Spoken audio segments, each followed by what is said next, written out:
the very heading of the chapter, you have come to know that now you will study about the conservation of the ecosystem, how you're going to preserve. By the conservation of ecosystem, we mean the components of the ecosystem.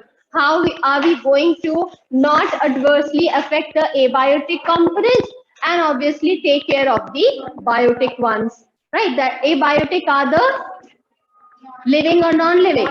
Non-living components, that is the environmental conditions, that is what is the temperature, what is the amount of rainfall, what is the type of soil present. All of these components are the abiotic components. And then the quality of water. Kinjal, keep talking. The quality of air, the quality of water, the quality of soil, all these things, they comprise the abiotic components. And the biotic components, we are going to have to take care of those as well, right? Okay. While you can start reading one by one, you can read. So you can underline this. This is the definition that wildlife, how it has been defined as a collective term that includes animals, bees, butterflies, birds, fishes, moths, aquatic and land vegetation, which forms a part of a natural habitat. It also refers to the living organisms, or we can say that it refers to the living organisms, that is plants, animals, and microorganisms, other than cultivated and domesticated animals, that is, which we are not cultivating or we are not domesticating at our homes. They are like growing up on their own without any human interference, right? Such plants and animals or the microorganisms that are out of human interference, they are said to be wildlife. So wildlife has been defined, this term. Different people, the naturalists who study these things, they have defined it in different ways. But the definition that is for you to understand and learn is this, that it's a collective term for all the living organisms that are growing up on their own in the wilderness without human interference. We are not causing their growth. We are not like planting their seeds like the crop field.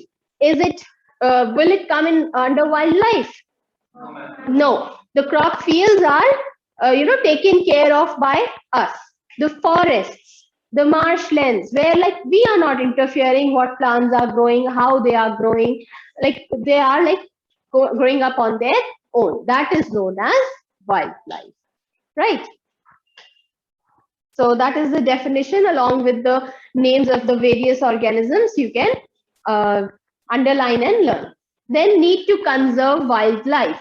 Why do we need to, when we are talking about conservation of ecosystems? So the first question arises, why? Why do we need to conserve wildlife, right? So who will read? So, a number of species on the earth are threatened due to the activities of human beings. This we all know, that due to what we are doing to the environment, a number of species, whether plants or animals, their existence is threatened, right? And a large number of them are already extinct. Some of them have already become extinct. The others are endangered. A threat to any species of plant and animal life is indirectly a threat to man himself. They are saying that when a species is threatened or like they are nearing their extinction, then in turn, the existence of humans is also getting threatened. Why? Because everything in the ecosystem is interrelated. When one, like that day we talked about how the extinction of one species can affect the existence of the other species, how can it can disturb the ecological balance, right? And disturb the environment totally. So like things keep on getting disturbed, the balance keep getting disturbed, and one day what is going to happen, like what is happening these days, you must have heard that the pollution in the air has increased so much that the government is forced down to shut down the public places, the schools and all have shut down. Why? Because the pollution in the air is so much that it's hard to breathe. They are even putting on their mask even while they are at homes. The air is so polluted, so dirty, right? So we are, when we are causing harm to the environment, we are in turn causing harm to our own selves, because where are we? In this particular environment only, right? So when we are polluting the air, it's the same air that we have to breathe back in. So when we are causing harm to it and then breathing that same air in, what is going to happen? We are also going to be harmed. So when we threaten a particular species, we are indirectly threatening our own existence, right?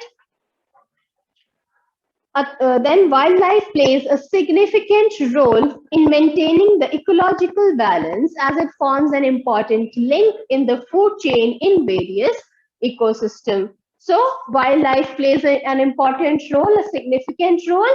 Why? Because it maintains the balance. We have done, like for example, we had done the example of the sea otters, right? How when their population declined, the entire ecological balance got disturbed, right?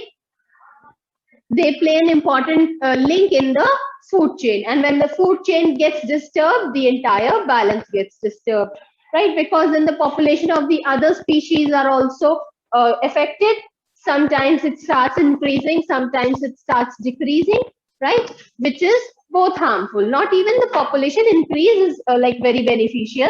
Population explosion of just one particular species is not good, right? It's going to harm the environment. That is why the population of human beings is also like very hot topic every time discussed whenever we talk about conservation of the environment. That is, if we have to save the environment, we have to control the population, right? Because whenever there is population explosion, it is going to create an harm, because we are going to use up more and more resources, right? Each species in this food chain helps in balancing the population, maintaining the food chain and a natural cycle on the earth. So if it is asked just in short that why do we need to conserve, you can write from here: wildlife plays a significant role in maintaining the ecological balance, as it forms an important link then in a food chain, and then each species in this food chain helps in balancing the population, maintaining the food chain and a natural cycle on the earth. Then there are certain points also given. Thus, the wildlife makes the environment a self-sustaining system. There are, it's given point-wise that we need to conserve the wildlife because of the following reasons. Because of the following reasons, the wildlife is very important and we need to conserve it, right? What you can do is, right, just a second, Tanzeen, let me explain. So deforestation, because deforestation is increasing at a very fast rate, and when we are cutting down trees for converting that land for utilizing the land for agriculture, for industry, for building roads, for building dams, it causes loss of habitat, right? Of the wildlife. Whenever we are cutting down forest, what happens? Obviously the forest, the trees are gone, but then the animals that were living among those trees, they also lose their habitat. So it causes an extinction of these species. Some of the species become extinct like totally, some of them the population declines, and it goes on this way, right? It keeps increasing with the amount of the amount that we cut down the forest, right? The amount of forest we are cutting down, it keeps increasing, right? Then next.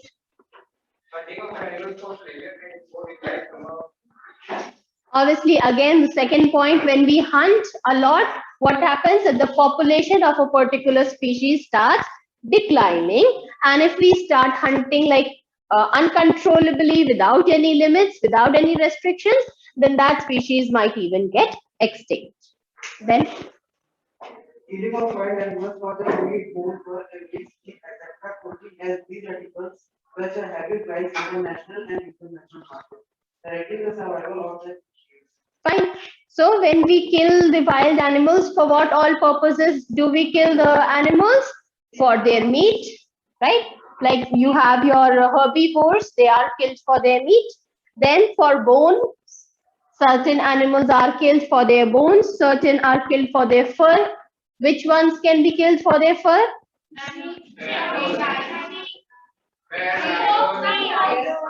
Foxes are there, rhinos are there, then rabbits are there, many of them, even tigers, right? Then snake wouldn't be called fur, it would be skin or scales, right?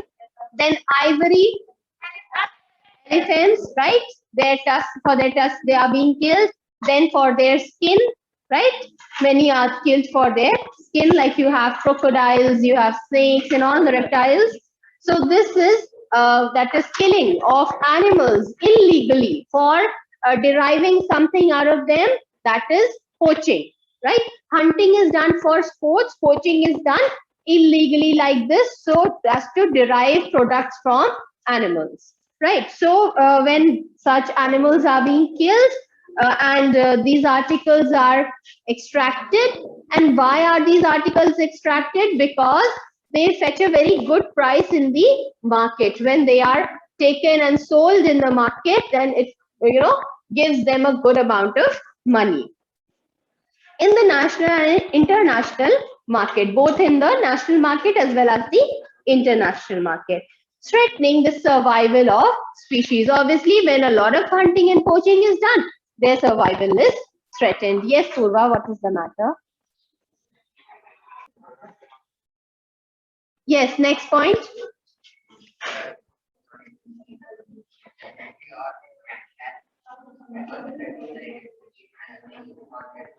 Okay.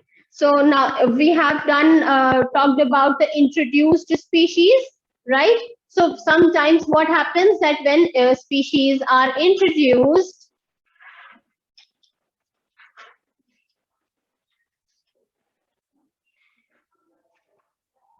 so what's the outcome of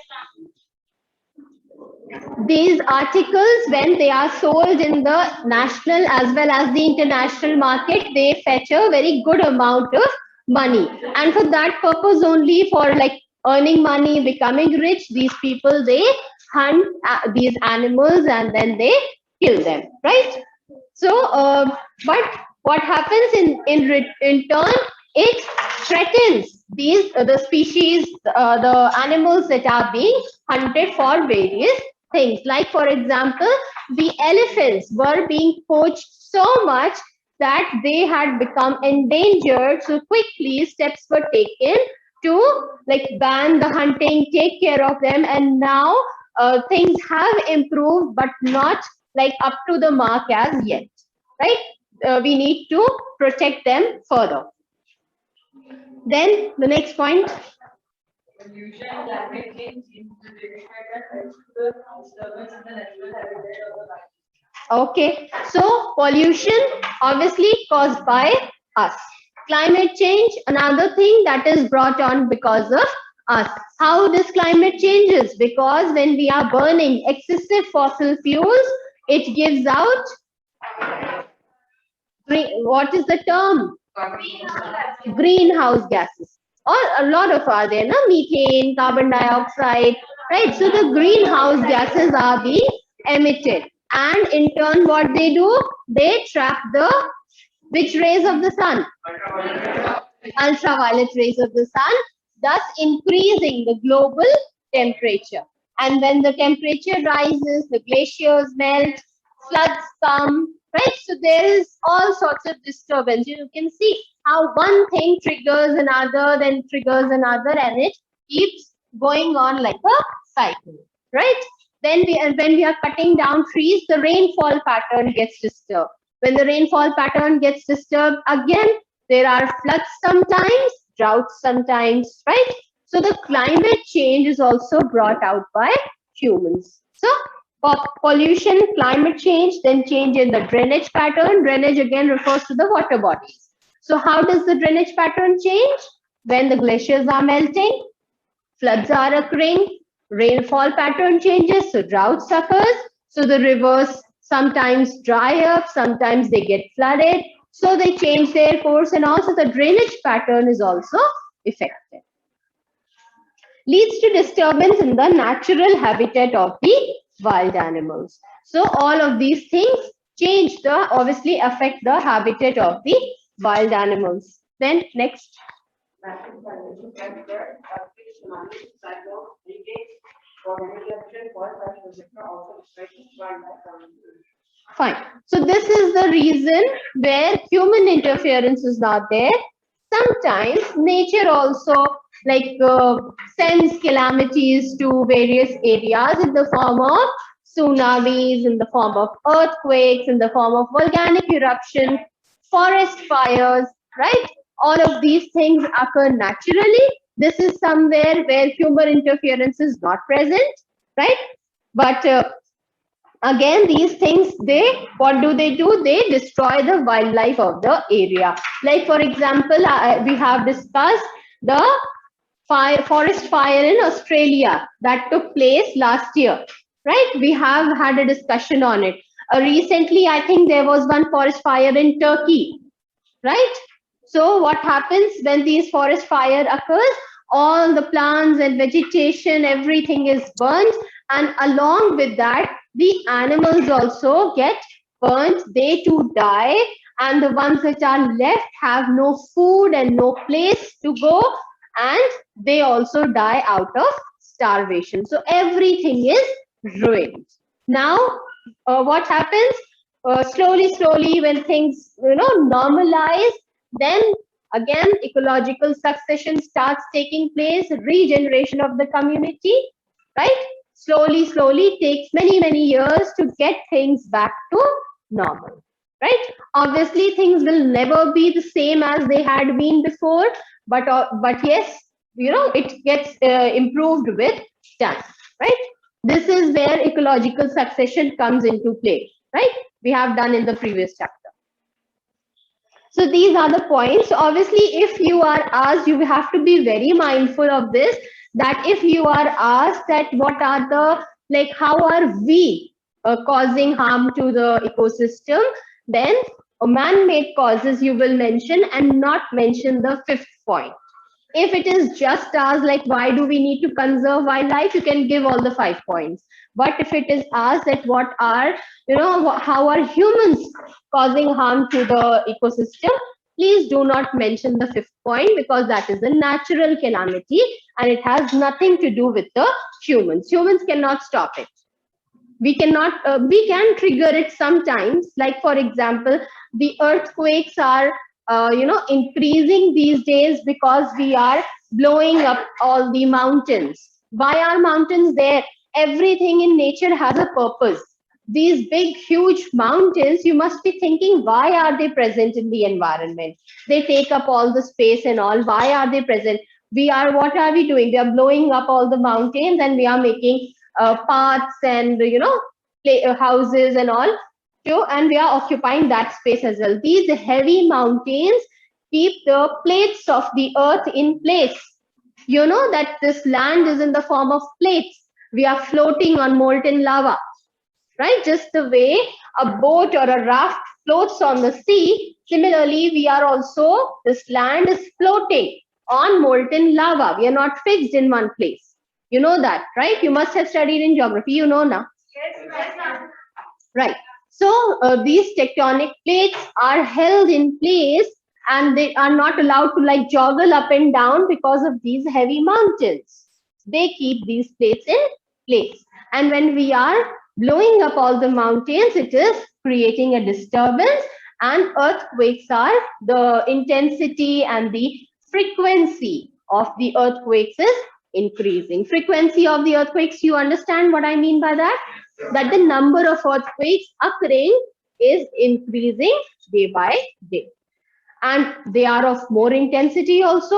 Earlier, if even if they used to come, they would be of very less intensity, not much harm would be done. Only sometimes it would happen that a very intense earthquake would come, but now it has started increasing. So yes, we are somehow triggering these natural calamities but then we cannot totally take it up on us.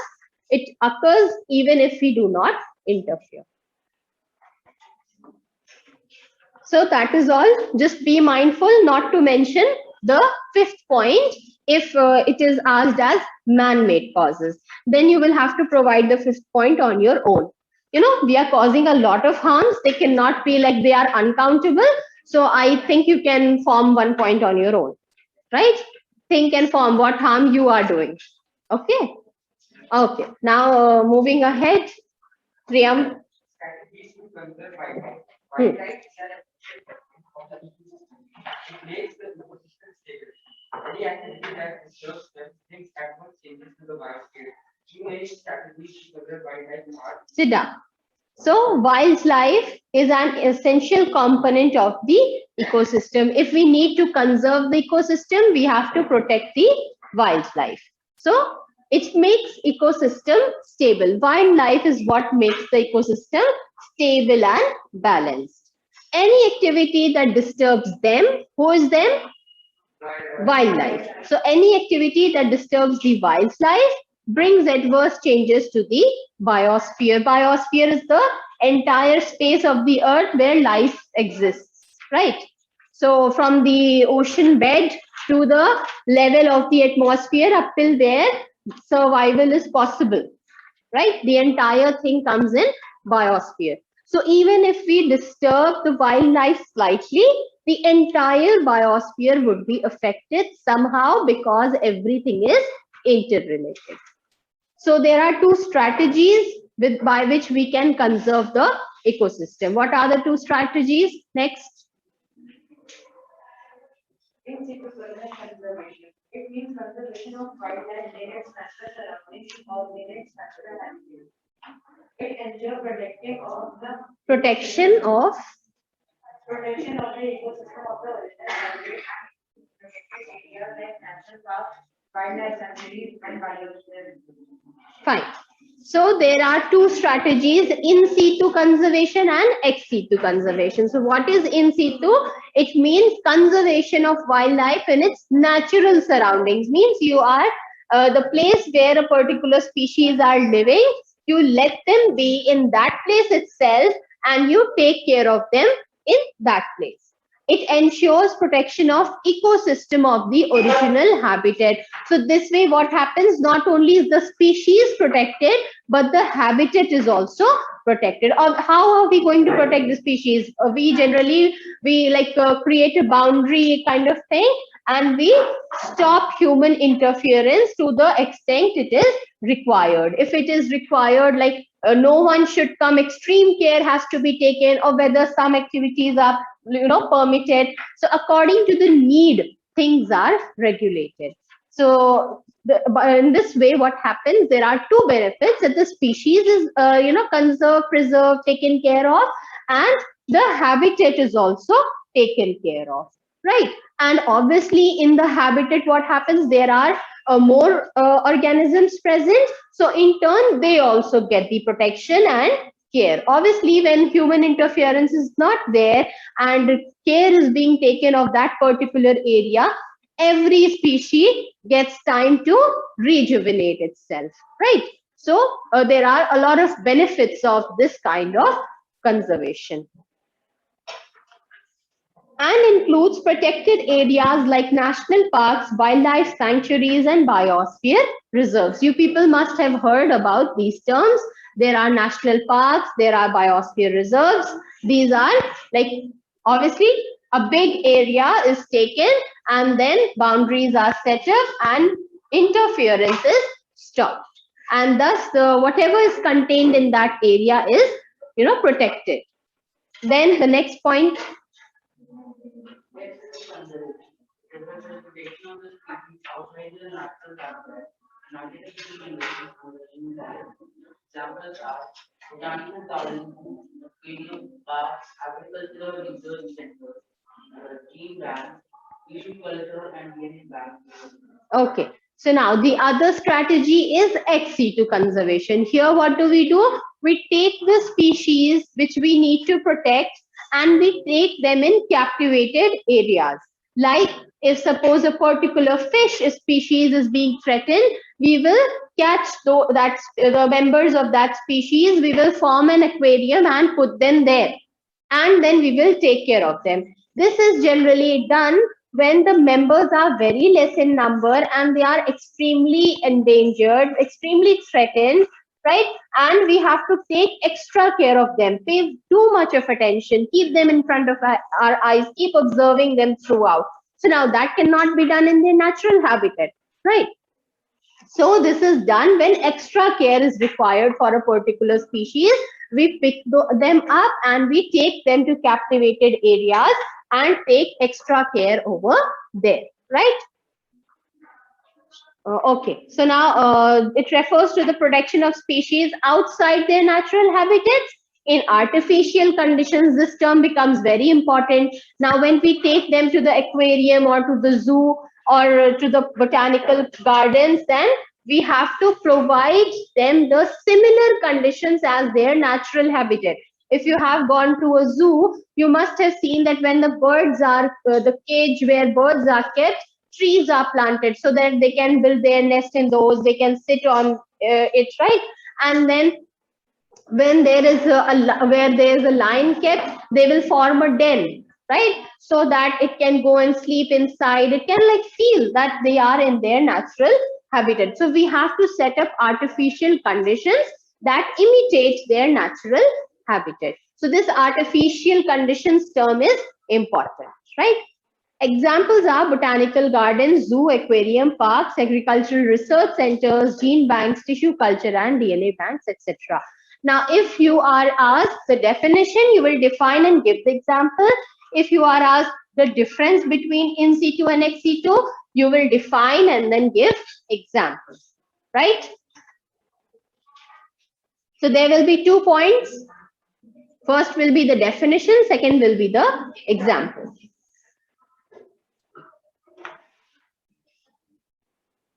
Okay, then continue from there.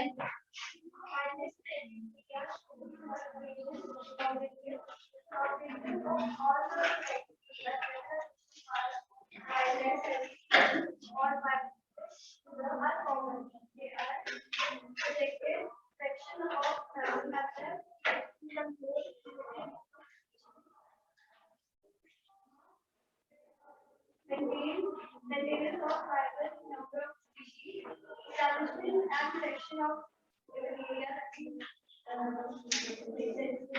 for the protection of wildlife, educating the public for wildlife protection.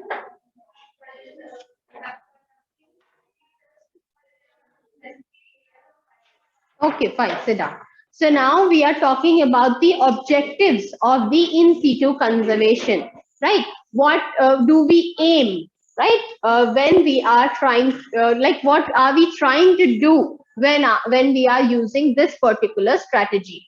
So the objectives of all the protected areas, whether it is a national park, whether it is wildlife sanctuary, or whether it is a biosphere reserve, are common. They have the same motive. And what is their motive? That they have to protect the natural habitat through controlled and limited use of species, right? So they are going to restrict certain activities in that area, allow only certain activities, and they are going to conserve the natural habitat as a whole with all the species that are present. Then the other is maintenance of viable number of species, right? So they are going to maintain the number of species that are required for the ecosystem to go on undisturbed. So they are going to maintain that population, they are going to maintain that number of species, right? Then establishment and protection of areas through legislation for the conservation of wildlife. Through legislation would mean they are going to take the help of the law, right? They are going to ask the law to intervene, come and give certain rules and regulations for what? For conserving the wildlife. They want to protect the wildlife, so strict laws will be made. Like for example, we will now certain law comes that people are restricted, the entry of people is restricted in that particular area, right? Certain laws keep coming, right? that your like for example, your vehicles should have an anti-pollution certificate. You are not allowed to go in certain parks. You are not allowed to like visit as a tourist in certain parks. You're allowed to not do any activities over there. You're not allowed to feed the animals of the zoo. So the laws and rules keep coming. So sometimes we take the help of the law, ask them to intervene and give certain rules and regulations so that conservation of wildlife can be done. Then and obviously these areas are set up by the law only. Like when a national park has to be formed, the like the law people are informed and they are the ones who will announce that this area has now been transformed into a national park and no activity or entry in this zone will be allowed. It's not like I and you can decide that, I'm converting this area into a national park. It's the government who will decide, right? And how much interference is allowed, that too also the government will decide. Educating the public for wildlife protection, that we are doing. I'm educating you people about the importance of wildlife, the importance of conserving the wildlife. So this has been asked by the government only, that you have to introduce environmental studies in your schools. You have to educate the children who are going to be the future of the country. They should know that they have to save the water, they have to save the soil, they have to save the air, they have to save the wildlife. So the public has to be educated, not just in schools. There are often drives going on, right, where there are volunteers. They come and educate the people. They come and have campaigns inviting people to come and help clean up the river, come and help clean up the fields and all, right? Conducting research in specific areas of wildlife. So what is being done? Research is being conducted in the various areas of wildlife. Like for example, what diet should a particular species be given so that they have a healthy growth, right? The genes are studied so that when like they give birth to young ones, they are healthy, right? They don't die very soon. All these things, the researches are being done so that they have a healthy growth and survival, right? So all these are the objectives of the in situ conservation. You can tick mark them and learn them. A question might be framed on this, right? Obviously, a long one will not be framed because the points are not that long. 2 points are long enough, but then the other 3 are very short. So you will get maybe as a part of the long answer or as a short, right? Maybe you can get as defined in situ conservation and then what are the objectives of the in situ conservation.